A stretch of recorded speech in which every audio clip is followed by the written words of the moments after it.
હવે આપ સાંભળશો પાટણ જિલ્લા સમાચાર પત્ર, જેના લેખક છે રમેશ સોલંકી. પાટણ જિલ્લાના પ્રજાજનો અત્યારે ઉનાળાની ગરમીની ઋતુનો પ્રારંભના તબક્કાનો મિશ્ર અનુભવ કરી રહ્યા છે. દિન પ્રતિદિન તાપમાનનો પારો ઊંચો જઈ રહ્યો હોય, ગરમીનું પ્રમાણ પણ ધીમી ગતિએ વધી રહ્યું છે.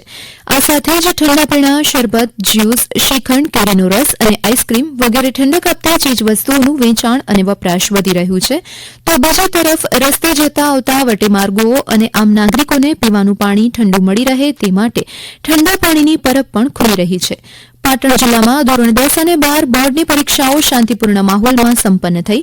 જિલ્લામાં બોર્ડની પરીક્ષામાં કુલ 32,700 ઉપરાંત વિદ્યાર્થીઓ નોંધાયા હતા, જેમાં ધોરણ 10માં 20,560 વિદ્યાર્થી અને ધોરણ 12 સામાન્ય પ્રવાહમાં 10,071 તેમજ ધોરણ 12 વિજ્ઞાન પ્રવાહમાં 2,080 વિદ્યાર્થીઓએ તેમની શૈક્ષણિક કારકિર્દી માટે મહત્વની પરીક્ષા આપી મુક્ત થયા બાદ હવે વેકેશનમાં હળવા ફળ બન્યા છે. ચાલુ વર્ષે બોર્ડની પરીક્ષામાં પાટણ જિલ્લામાં ધોરણ 10માં 1 અને ધોરણ 12 સામાન્ય પ્રવાહમાં 1 એવા માત્ર 2 કોપી કેસ નોંધવા પામ્યા છે.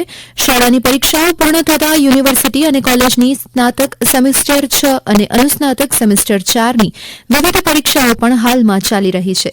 ભારતના ચૂંટણી પંચ દ્વારા લોકસભા સામાન્ય ચૂંટણી 2024ની કરાયેલી જાહેરાત અંતર્ગત ગુજરાતમાં ત્રીજા તબક્કામાં 7મી મેના રોજ મતદાન યોજાનાર છે. ચૂંટણીની જાહેરાત થતાં જ ભાજપ અને કોંગ્રેસ એ બે મુખ્ય રાજકીય પક્ષ દ્વારા તેમના સત્તાવાર ઉમેદવારોના નામની જાહેરાત કરી દેવામાં આવી છે, જેમાં ભાજપ દ્વારા લોકસભાના સાંસદ ભરતસિંહ ડાભીને રિપીટ કરવામાં આવ્યા છે, જ્યારે તેમની સામે કોંગ્રેસ દ્વારા સિદ્ધપુર વિધાનસભાના પૂર્વ ધારાસભ્ય ચંદનજી ઠાકોરને ટિકિટ અપાઈ છે.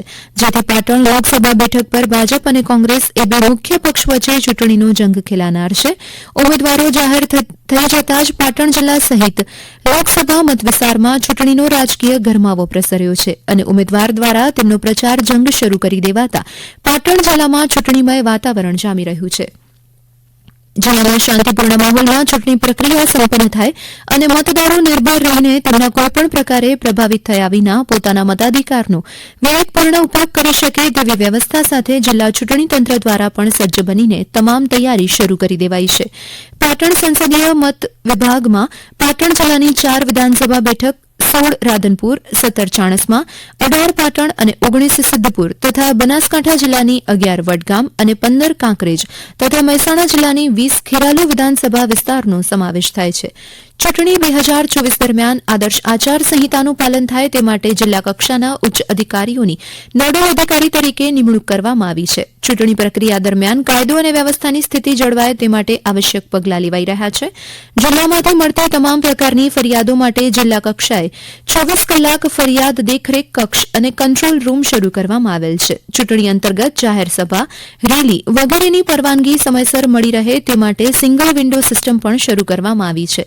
પાટણ સંસદીય મતદાર વિભાગમાં મતદાર યાદી મુજબ કુલ 20,21,052 મતદારો નોંધાયેલા છે, જેમાં 10,39,108 પુરુષ મતદાર અને 9,80,064 મહિલા મતદારો છે. આ ઉપરાંત પાટણ જિલ્લામાં 85 વર્ષ ઉપરના વયોવૃદ્ધ મતદારોની સંખ્યા 12,944 છે, જ્યારે 18થી 19 વર્ષના યુવા મતદારો 65,628 નોંધાયા છે.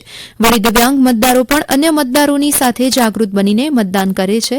પાટણ જિલ્લામાં આવા 16,911 દિવ્યાંગ મતદારો પણ નોંધાયા છે. આ મતદાર વિભાગમાં 49 સખી મતદાન મથકો, 7 પીડબ્લ્યુડી મતદાન મથક, 7 આદર્શ મતદાન મથક અને 1 યુવા મતદાન મથક નિયત કરાયેલ છે. પાટણ સંસદીય મતદાર વિભાગમાં કુલ 2,073 મતદાન મથકનો સમાવેશ થાય છે.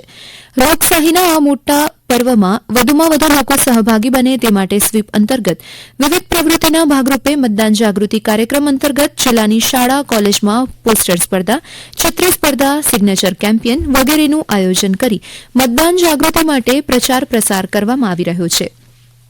મહાવત સાતમ વિક્ર સંવત 2080ના રોજ પાટણ શહેરે પોતાનો 1279મો સ્થાપના દિવસ ઉજવ્યો. પાટણ શહેરની અનેક સ્વૈચ્છિક સેવાભાવી સંસ્થાઓ તેમાં ઉત્સાહભેર જોડાઈ હતી. આ સાથે જ પાટણ જિલ્લા સમાચાર પત્ર અહીં સમાપ્ત થયું, જેના લેખક હતા રમેશ સોલંકી. પ્રસારણ આકાશવાણીના અમદાવાદ વડોદરા કેન્દ્ર પરથી કરવામાં આવ્યું.